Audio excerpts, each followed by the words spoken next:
Stand up.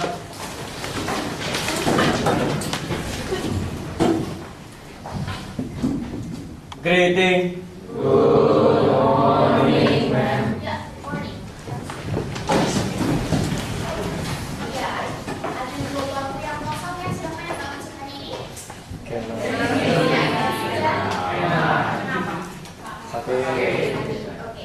Nah, hari ini kita akan belajar melanjutkan apa yang sudah kita pelajari minggu lalu.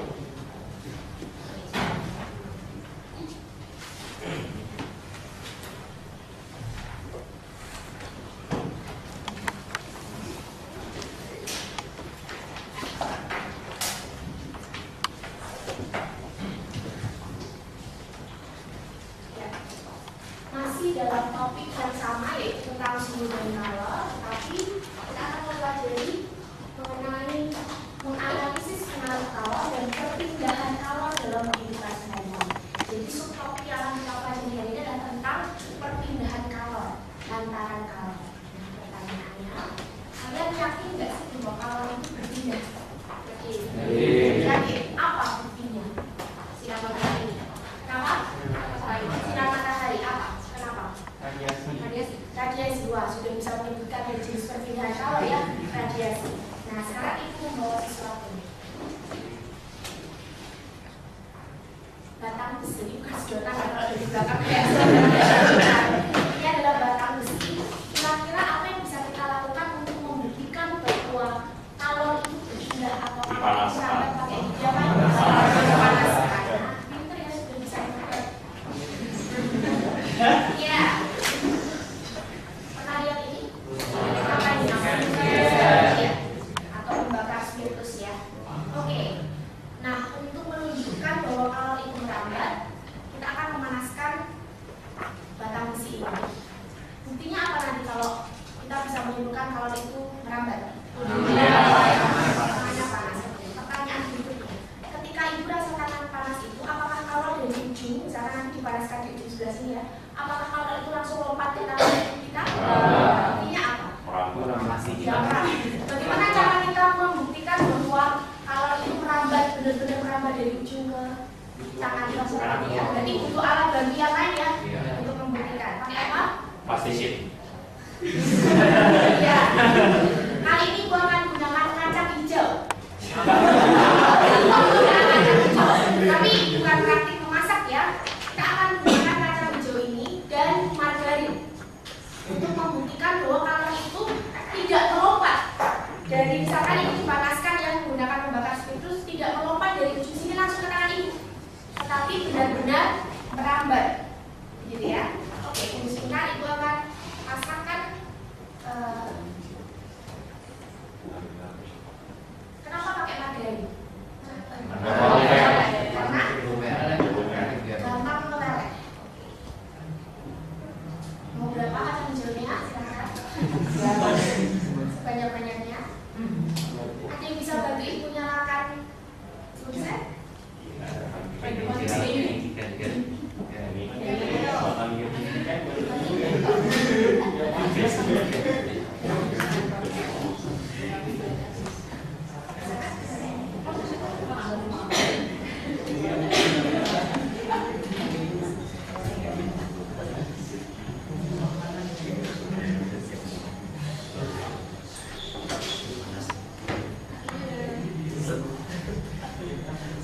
Bagian yang di belakang bisa melihat nggak ya?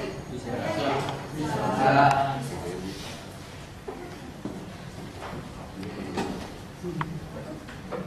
Kenapa harus kacang hijau? Soalnya di rumah ada ya. Pakai kacang hijau, gitu ya. Pertanyaannya bagus, Jennifer. Oke.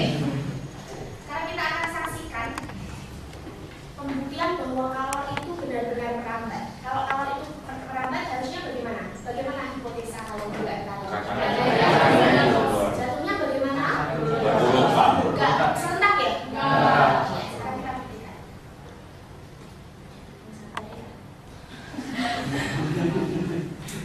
Tim jadi apa? Ya, satu kacang hijau jatuhnya kan enggak ya? Sambil mengamati ini ini sambil kita melihat ya. Coba perhatikan tangan ibu. Pakai lap atau sempit tidak? Enggak. Karena ibu nggak takut panas. Kenapa nggak takut panas? Karena masih jauh ya. Karena masih sampai di situ kacang hijau yang kedua, ya nggak? Ya, kedua kacang hijau aja.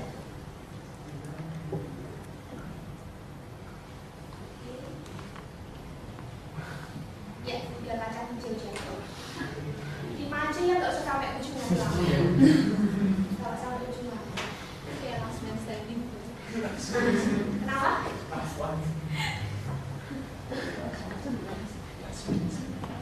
Oke.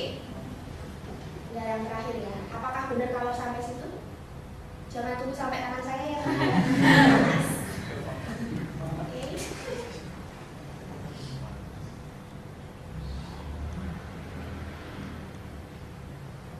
Sudah sampai situ ternyata. Yakin kalau merambat? Enggak jauh. Belum ya. Jadi kalau merambat itu waktu ya.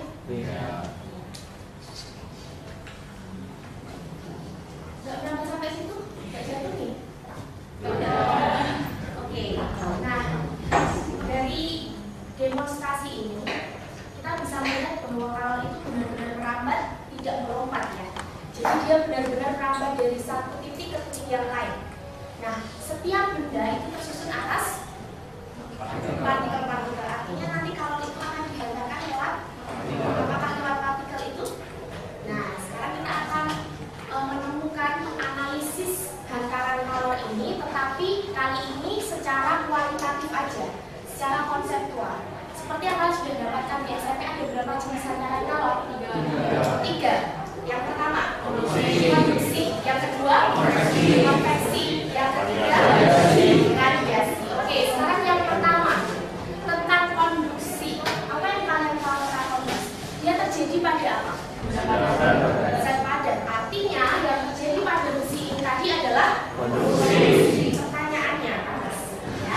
Pertanyaannya, bagaimana kalau ini tadi benar-benar bisa dihantarkan energinya dari ujung yang terkena sumber panas yaitu api ke kacang hijau terakhir tadi yang jatuh, gitu ya.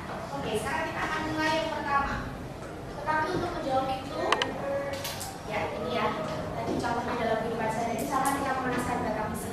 Saya butuh bantuan kalian untuk menganalisis prosesnya. Bolehnya kita akan melakukan simulasi hari ini. Boleh 5 orang maju ke depan. Yang sesama jenis. Yuk, 5 orang maju ke depan. Sesama jenis. Kali ini yang terserah, mau yang pria dulu atau yang wanita dulu. Yuk, teman. Ayo.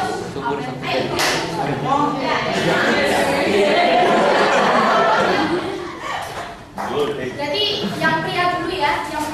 Oke. 5 saja. Ya, ayo. Oke. Silakan berdiri di depan. Nah.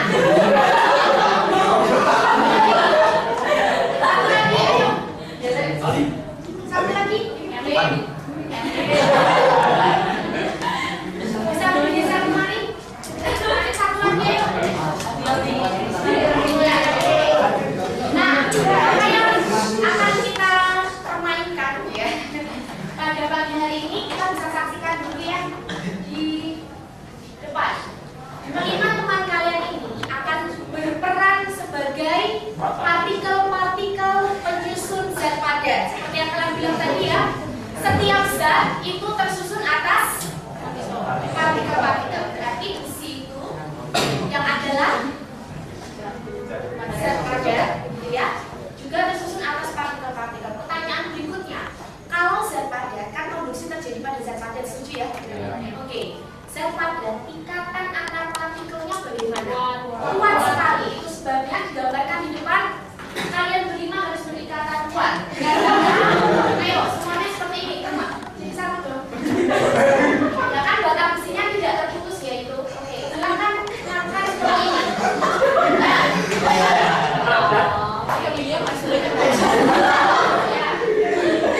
Oke. Nah, dan saya akan berlaku sebagai sumber panas itu. yaitu api. Oke ya. Nah, bentar. Oke. Kakinya maju. Sebelum kita mulai permainannya, saya mau tanya dulu. Dalam kondisi normal semacam ini, apakah partikel-partikel penyusun zat itu diam? Tidak. Tetapi bergerak. Gerakannya adalah getaran gitu ya. Tapi silakan bergetar pelan aja. Tidak boleh jahit. Terus kalau dalam kondisi normal partikel-partikel itu bergetar, ketika dia mendapatkan panas atau dipanaskan, seperti kita sudah tahu ya, kalon itu adalah sebuah energi. Berarti ketika Vincent mendapatkan panas, dia mendapat tambahan energi. Kalau dia mendapat tambahan energi, berarti goyangnya bagaimana? Semakin hebat. Dia akan goyang semakin hebat. Nah, untuk mudah mengamatinya, perhatikan ya, energinya akan saya pakai ya, simulasinya menggunakan spidol ini. Jadi, ketika Vincent dapat spidol,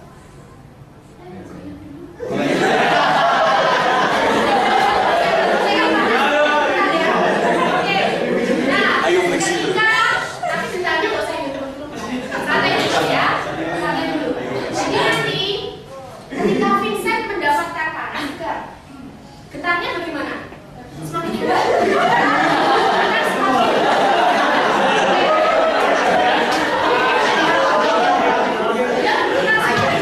Nah, sekarang boleh ketawa tapi fokus ya. Kalau dia bergetar semakin hebat, berarti apa yang akan terjadi? Kalau dia bergetar hebat, bagaimana dengan biliar? Dia akan menumbuk biliar, terus getarannya William jadi bagaimana? Ya, sama. Iya, sama. Nah, pada saat proses tumbukan ya, ketika Vincent tadi dapat energi panas, bergetar hebat, menumbuk William, saat tumbukan itulah muncullah transfer panas. Sementara dia mentransfer ke William, kan dia masih terus dipanaskan ya. Dia terus mendapatkan panas dari saya. Sampai di sini dulu ngerti ya. Sekarang ketika dia tadi mendapatkan saat tumbukan terjadi transfer panas, dia kan megang spidol. Berarti hasilnya apa? Goyang, ya, goyang lebih hebat.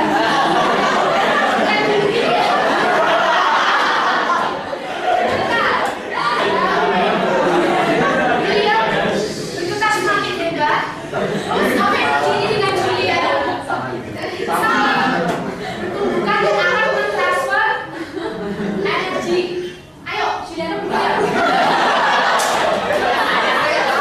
Sampai ujung. Perhatikan proses ini ya. Ya, perhatikan sampai semuanya bergoyang. Masih lagi. Ya. Sekarang semuanya sudah mendapat energi.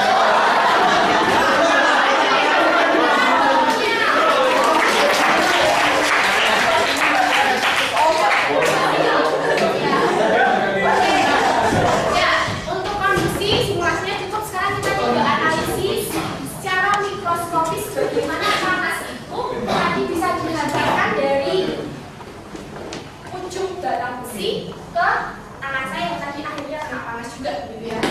Ternyata bagaimana? Melalui proses apa?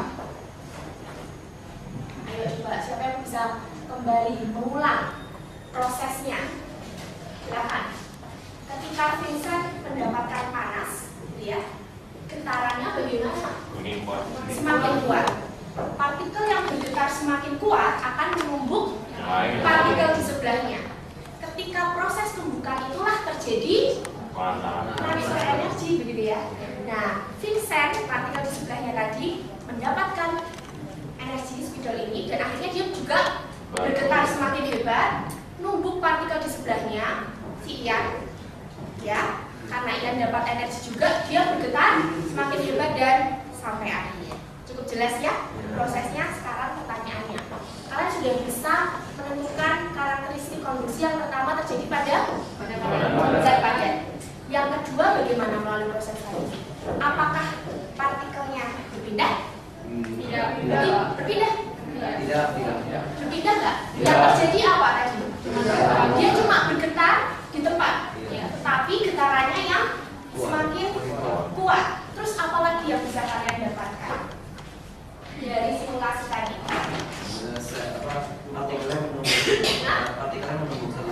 Iya, partikelnya saling bertumbukan gitu. Iya. Kemudian transfer energi Iya. tanpa disertai Perpindahan partikel. partikelnya. Buktinya apa kalau partikelnya nggak berpindah? Kalau itu kan tadi jelas ya karena orang gitu ya. Ya kan, oh partikelnya nggak berpindah. Tapi kalau batang besi ini bagaimana kita bisa membuktikan partikelnya tidak berpindah? Yes, bentuknya kan tetap sama ya. Setelah dipanaskan kan? Ya. Setelah dipanaskan bentuknya tidak berubah, berarti partikelnya tetap di tempat. Jelas? Oke. Jadi kita sudah menyimpulkan untuk konduksi ya terjadi pada zat padat, membutuhkan medium. Membutuhkan medium tidak? Membutuhkan bentuk partikel untuk menumbuh tengahnya dan menghantarkan. Kan saya nggak bisa hanya lempar itu ke tadi yang kalau siapa ya? Kan enggak ya? Untuk teman-temannya tadi di sebelahnya untuk menerima kalor gitu. Kemudian tidak disertai perpindahan partikel. Sampai di sini yang mau ditanyakan?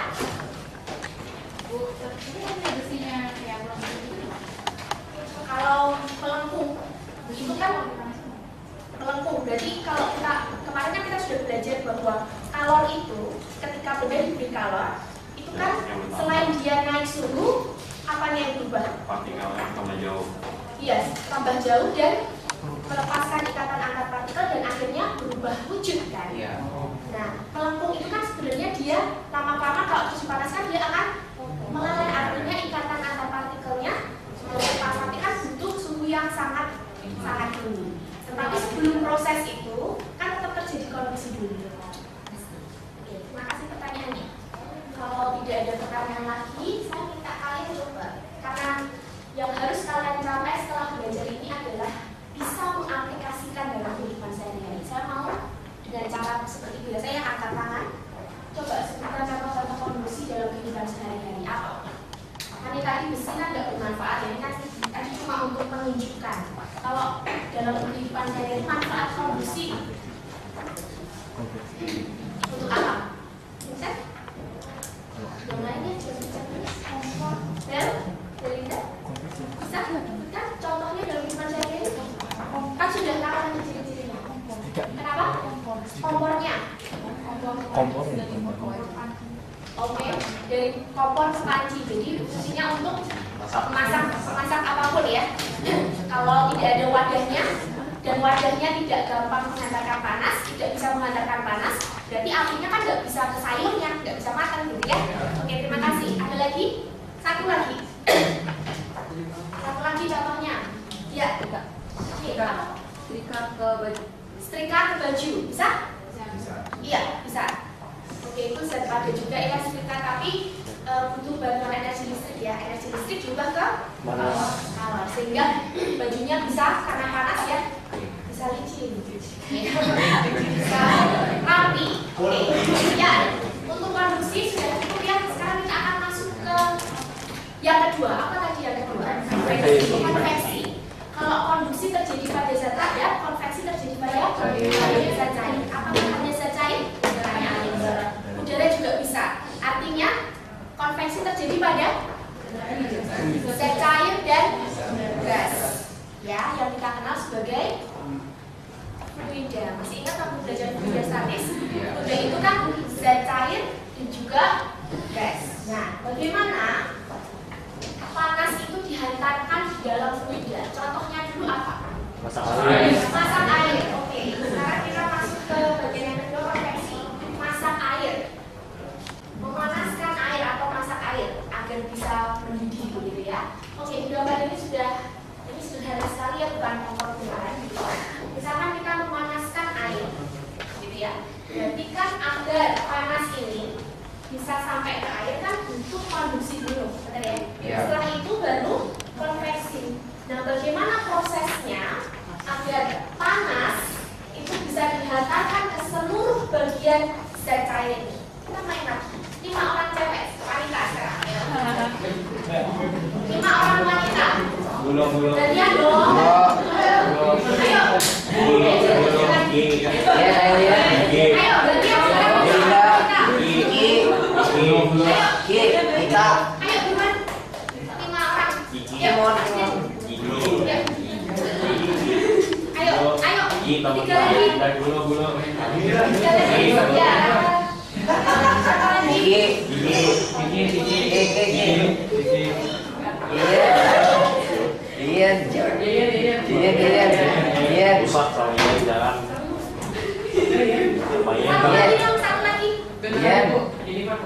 Aja, satu aja. Ya, kemudian geser kemari.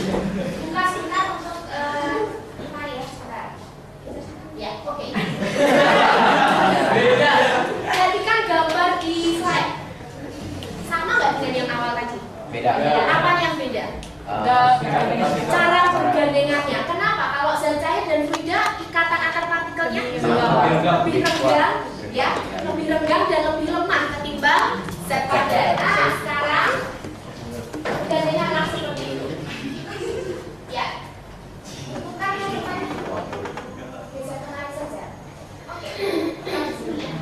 Nah, sekarang untuk fluida nanti kan panasnya akan diberikan ke Rahel dulu. Rahel ini adalah partikel-partikel zat cair yang ada di ya, kan sumber panas di daerah sini di bawah, benar ya, di bawah, dan mereka di sekitarnya, ya. Sekarang ketika dipanaskan, kan mereka juga tidak diem ya, mereka ngapain? Bergetar, ayo, ya bergetar, oke. Ketika Rahel mendapatkan energi, getarannya bagaimana, Rahel? Oke, bergetar lebih hebat. Kemudian apa yang terjadi? Karena ikatannya tadi tidak sekuat zat padat, dia putus. Terus Rahelnya berterbangan ya.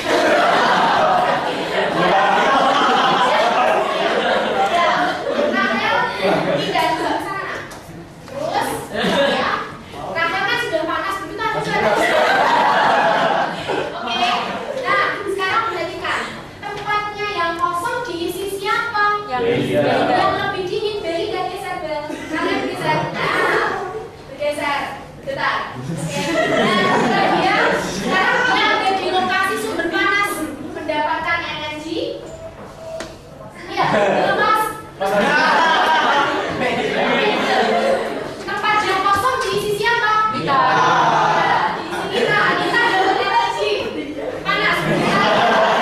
Karena tempat sebelah kanan kita sini ya.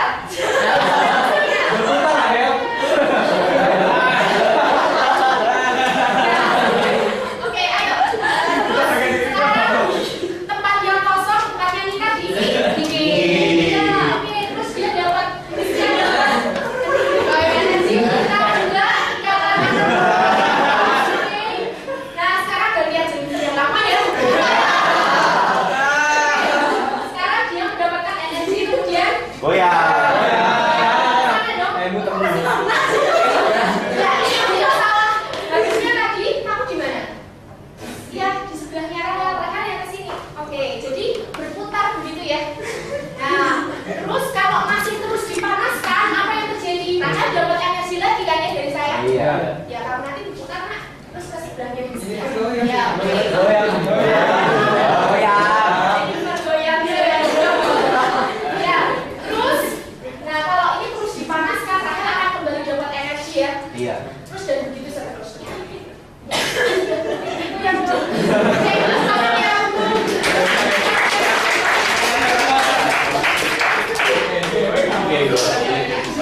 Nah, sekarang perhatikan kembali ke depannya.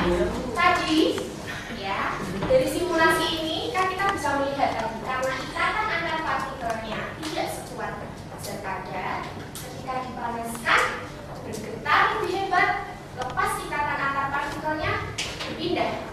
Tempatnya yang kosong diisi partikel sebelahnya. Begitu seterusnya. Ya. Oke, jadi ini nah nanti Rahel kan kembali lagi ke tempatnya ya.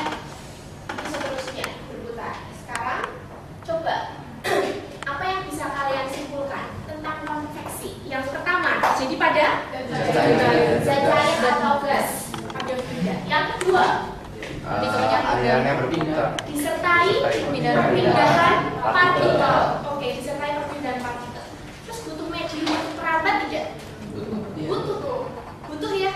Kan melewati partikel-partikel itu kalau dipanaskan ya. Partikel yang panas berpindah. Begitu seterusnya. Sekarang kita akan kembali ke contoh kita yang tadi. Bagaimana kita menganalisis air di dalam panci itu bisa panas semua. Tadi partikel yang dihidupkan sumber api, ya, dia bergetar hebat, lepas ikatan antar partikelnya. Seperti yang sudah kita pelajari di fluida, entah zat cair, entah zat padat, entah itu gas, kalau panas, bagaimana? Memuai. Memuai. Kalau dia memuai, kerapatannya atau massa jenisnya berkurang. Naik. Kalau massa jenisnya berkurang, dia punya kecenderungan untuk Naik. naik atau terapung ya. Dia punya kecenderungan untuk bergerak naik, berpindah, silahkan berpindah. Nah, tempatnya yang kosong diisi oleh air yang Lebih berat. lebih berat, lebih dingin. Dipanaskan lagi, bergetar semakin hebat, partikelnya itu merenggang, ya, merenggang, massa jenisnya mengecil, bergerak ke atas lagi, punya kecenderungan bergerak ke atas. Begitu seterusnya berputar. Itulah konveksi. Itulah bagaimana panas di ujung kanan ini bisa dihantarkan sampai ke semua, karena partikelnya berpindah. Oke, untuk konveksi cukup jelas. Sekarang aplikasinya dalam kehidupan kita sehari-hari apa? Mesin Indomie.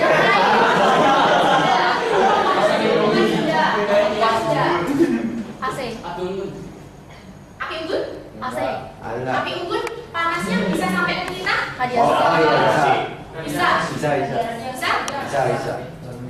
Lebih tepatnya apa nanti kalau Radiasi. Bahkan. Tetapi itu juga bisa yang udaranya jadi panas akibat Iya. konveksi karena Naik. partikel gitu ya. Contohnya apa? Masih ingat ini? Ini udah ada. Angin laut, angin darat. Oh, iya, darat. Ya. Salah satu contohnya yang dimanfaatkan oleh nelayan kita ya untuk berlayar, yaitu angin darat, angin laut. Bagaimana bisa angin itu bisa berpindah pulau-pulau bergeraknya ke sana, terus udah balik ke sini. Oke, sekarang kita lihat angin laut. Berarti dari mana?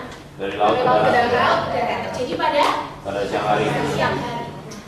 Dari yang kalian sudah pelajari tadi bahwa partikel-partikel zat yang panas ya akan memiliki massa jenis yang lebih kecil, maka dia punya kecenderungan untuk naik. Oke, sekarang kita coba mau aplikasikan pada proses terjadinya angin darat, angin laut. Dari gambar ini sudah terlihat bahwa angin laut terjadi pada siang hari, sementara angin darat pada malam hari. Silakan, siapa yang mau mencoba menjelaskan proses hantaran kalornya sehingga muncul angin darat dan angin laut? Silakan angkat tangan. Ayo, langsung jelaskan keduanya ya. Ayo, Mbak Ani yang dulu, Mbak. Ayo, Willis, yang senyum-senyum mending jelaskan Willis.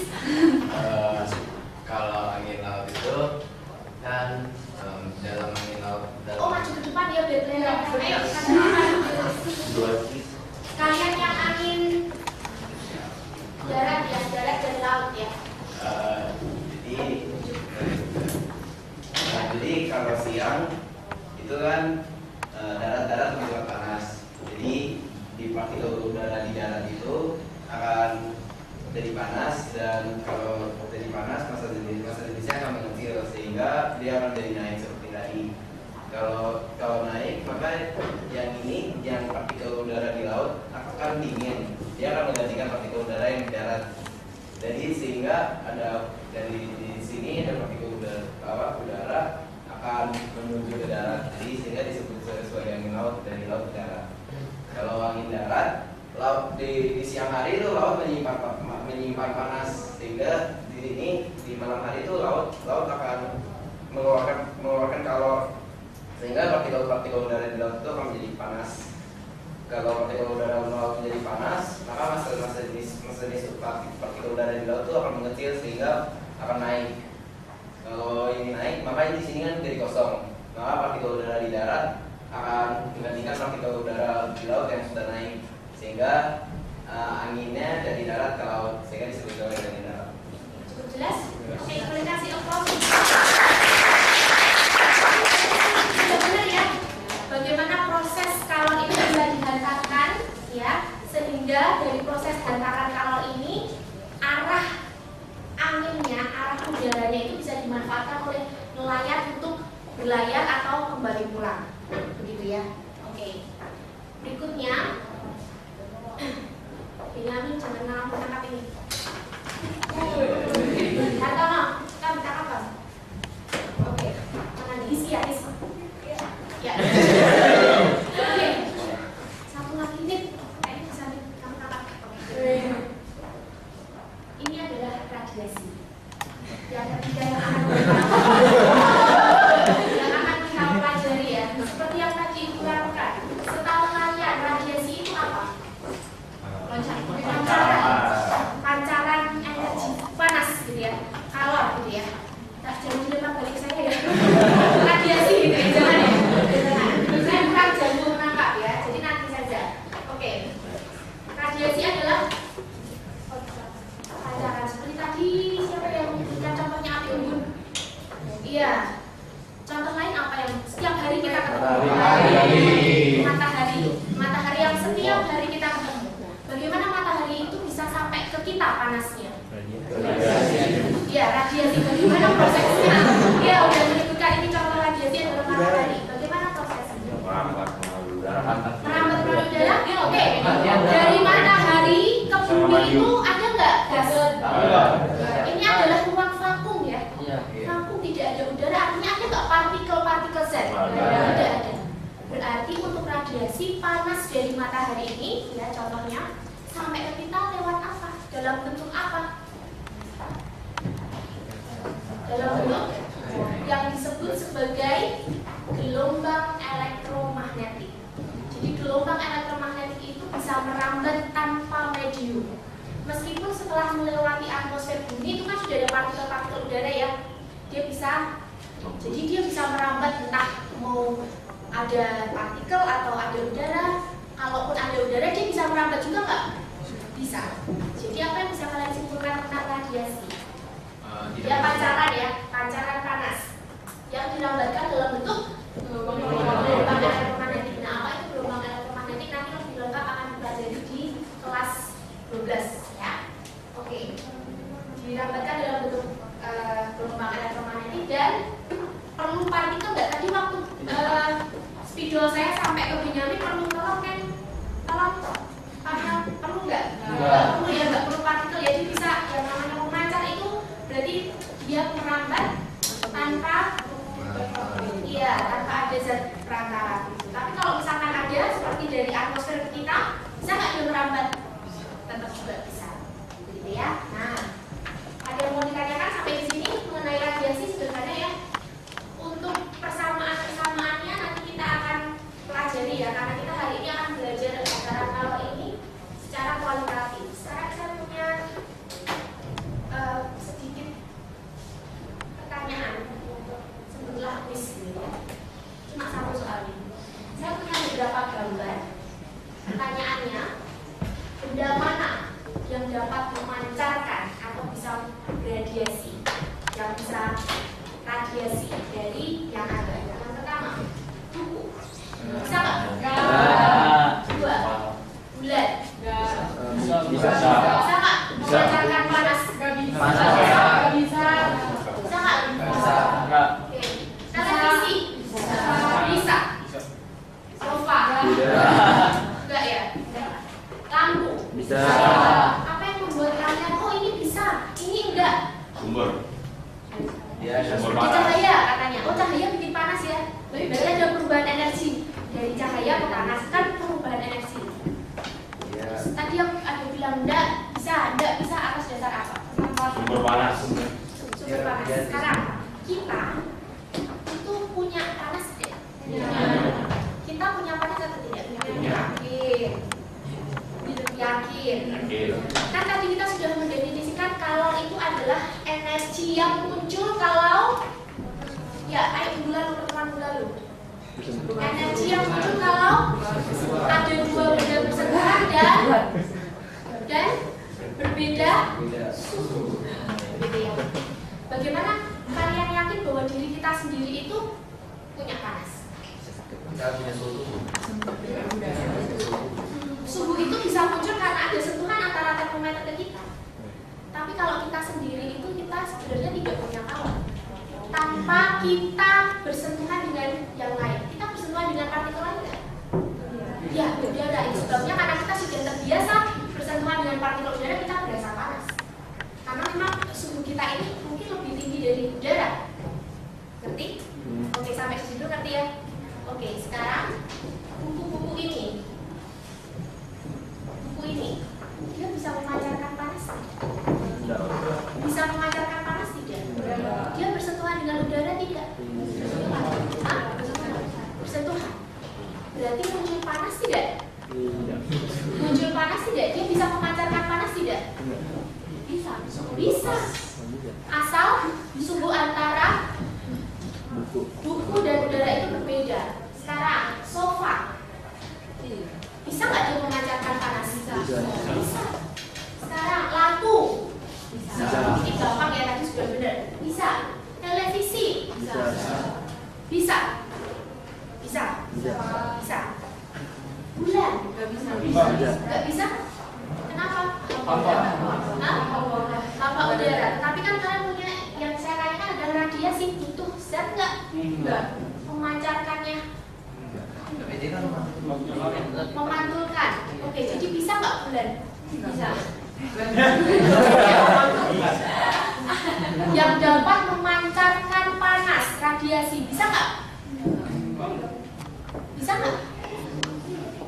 Ayo, bisa nggak? Ya. Untuk bulan bisa tidak? Ayo bulan bisa nggak? Dia punya kemampuan nggak untuk memancarkan? Bulan itu bisa bersinar karena apa? Memantulkan. Artinya dia dapat energi dari matahari tidak? Dapat kan? Dan energi cahaya itu bisakah diubah jadi panas? Bisa pada saat dia bersinar, yaitu ya gambar saya ya. Pada saat dia bulan itu apa? Purnama. Berarti dia benar di bagian itu mendapatkan pantulan dari sinar matahari di bagian itu. Dia bisa memancarkan. Pada dasarnya semua benda, kita ngomongin yang ada di sekitar kita aja, itu adalah radiasi. Semua benda itu adalah punya kemampuan untuk memancarkan panas ya. Jadi jangan pikir contoh radiasi itu hanya api unggun, hanya matahari, tetapi kita, hal-hal di sekitar kita itu bisa. Cuma biasanya sudah dalam kondisi setimbang, kita sudah nggak ngerasain lagi perbedaan suhu antara misalkan kita dengan udara dan lain sebagainya. Begitu ya? Jelas? Oke. Ada yang mau ditanyakan? Ya, sampai sudah bagian itu yang mendapatkan pantulan dari sinar. Ya. Nah, ini tugas kalian. Kita sudah membahas 3 jenis taran kalor secara kualitatif, konsepnya secara mikroskopis. Tugas kalian adalah menentukan faktor-faktor apa saja yang mempengaruhi laju rambat kalor. Kan tadi punya kelajuan ya, dia kan bergeraknya nggak lompat ya, tapi benar-benar merambat. Berapa lajunya untuk konduksi, untuk konveksi, dan juga silakan cari faktor-faktor yang mempengaruhi besarnya daya radiasi. Kan tadi setiap budaya sudah punya kemampuan untuk memancarkan ya, punya ya. Tetapi berapa besar daya radiasinya? Silahkan kalian cari, dan pertemuan berikutnya akan kita bahas buat persamaannya. Jadi faktor-faktor yang mempengaruhi besarnya laju hantar itu kan kalian bisa menentukan persamaan, gitu ya. Besok pertemuan berikutnya akan kita bahas. Nah, kita sudah selesai pembahasan kita hari ini tentang konduksi konveksi radiasi. Sudah paham ya masing-masing? Nah, saya mau bertanya, segala sesuatu yang di sekitar kita itu memiliki nilai, termasuk proses hantaran kalor tadi. Kira-kira nilai-nilai apa di dalam kehidupan sehari-hari yang bisa kalian petik dari proses hantaran kalor tadi? Nilai-nilai apa yang bisa kalian dapat? Dari proses ini kalian bisa ambil dari proses konduksi. Bagaimana kalor itu bisa merambat dari Vincent sampai ke tadi Albert ya. Bagaimana itu bisa terjadi? Karena apa? Oke, ada kerjasama apa lagi? Ada apa lagi? Kenapa tadi spidol itu bisa sampai ke sana? Ya, karena dia berbagi. Coba bayangkan kalau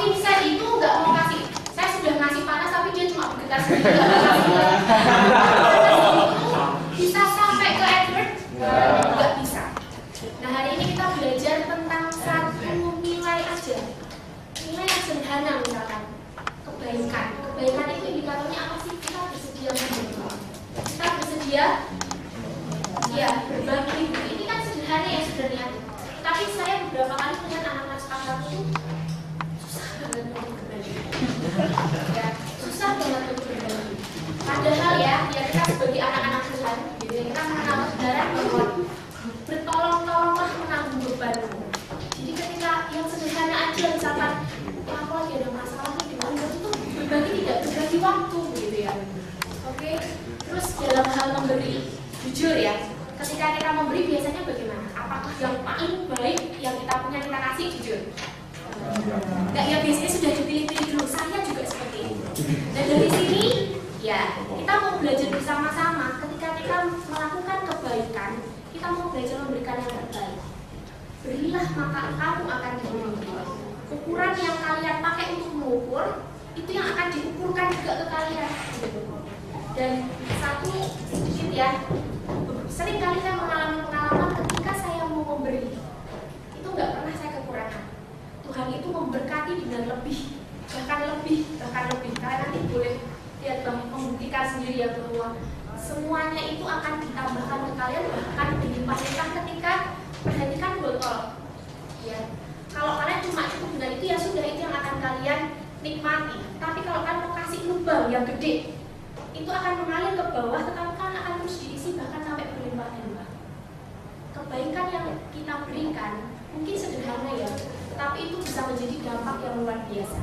Saya punya satu video untuk menutup pembelajaran kita hari ini. Ya, semoga bisa memberkati. Saya sudah menonton, saya sudah melihat video ini beberapa kali, tetapi setiap kali saya melihat saya diberkati sekali.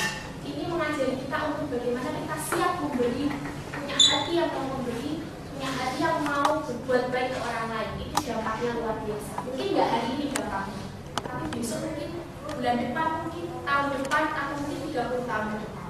Ini adalah sebuah video, mungkin ada dari kalian yang sudah melihat, mungkin sering melihat, tapi yakinlah ketika kita menyaksikan lagi dan membuka hati, kita akan mendapatkan nilai-nilai baru, karena akan diberkati.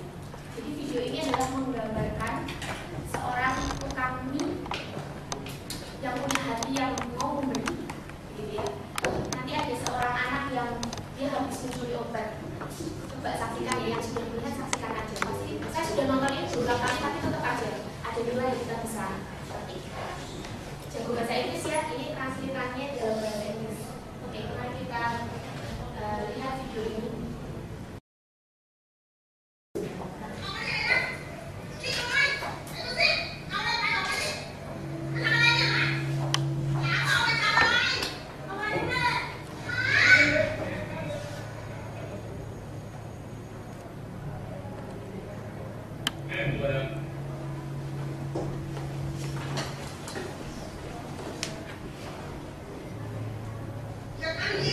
Dia bayarin obatnya dan dia bungkusin satu bungkus mie untuk anak ini.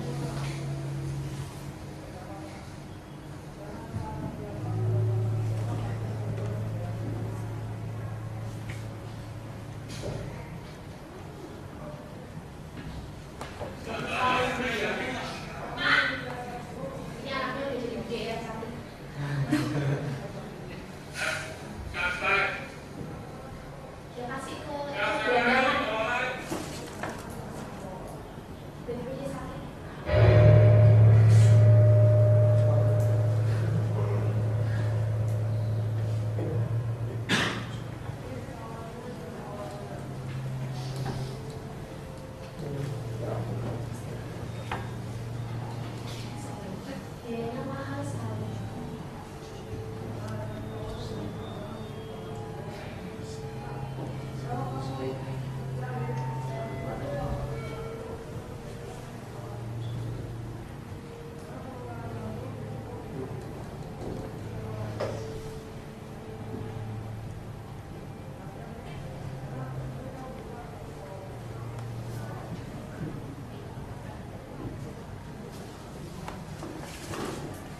Film ini menyentuh begitu ya.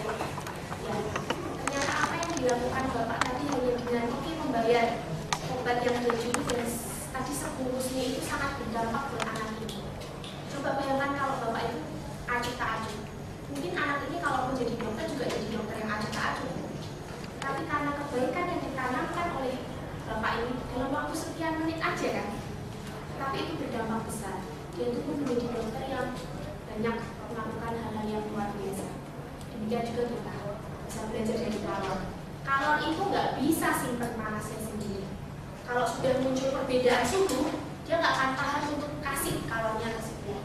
Itu juga kita. Ya, saya nggak ngomong kosong, mungkin ini apaan sih gitu ya. Tapi inilah kita sebagai manusia.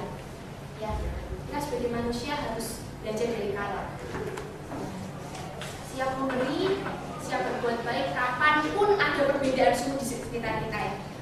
Perbedaan suhu dalam arti, oh ada orang membutuhkan, siap bantu. Oke, tidak hanya dalam hal uang ya kita bantu, waktu, tenaga,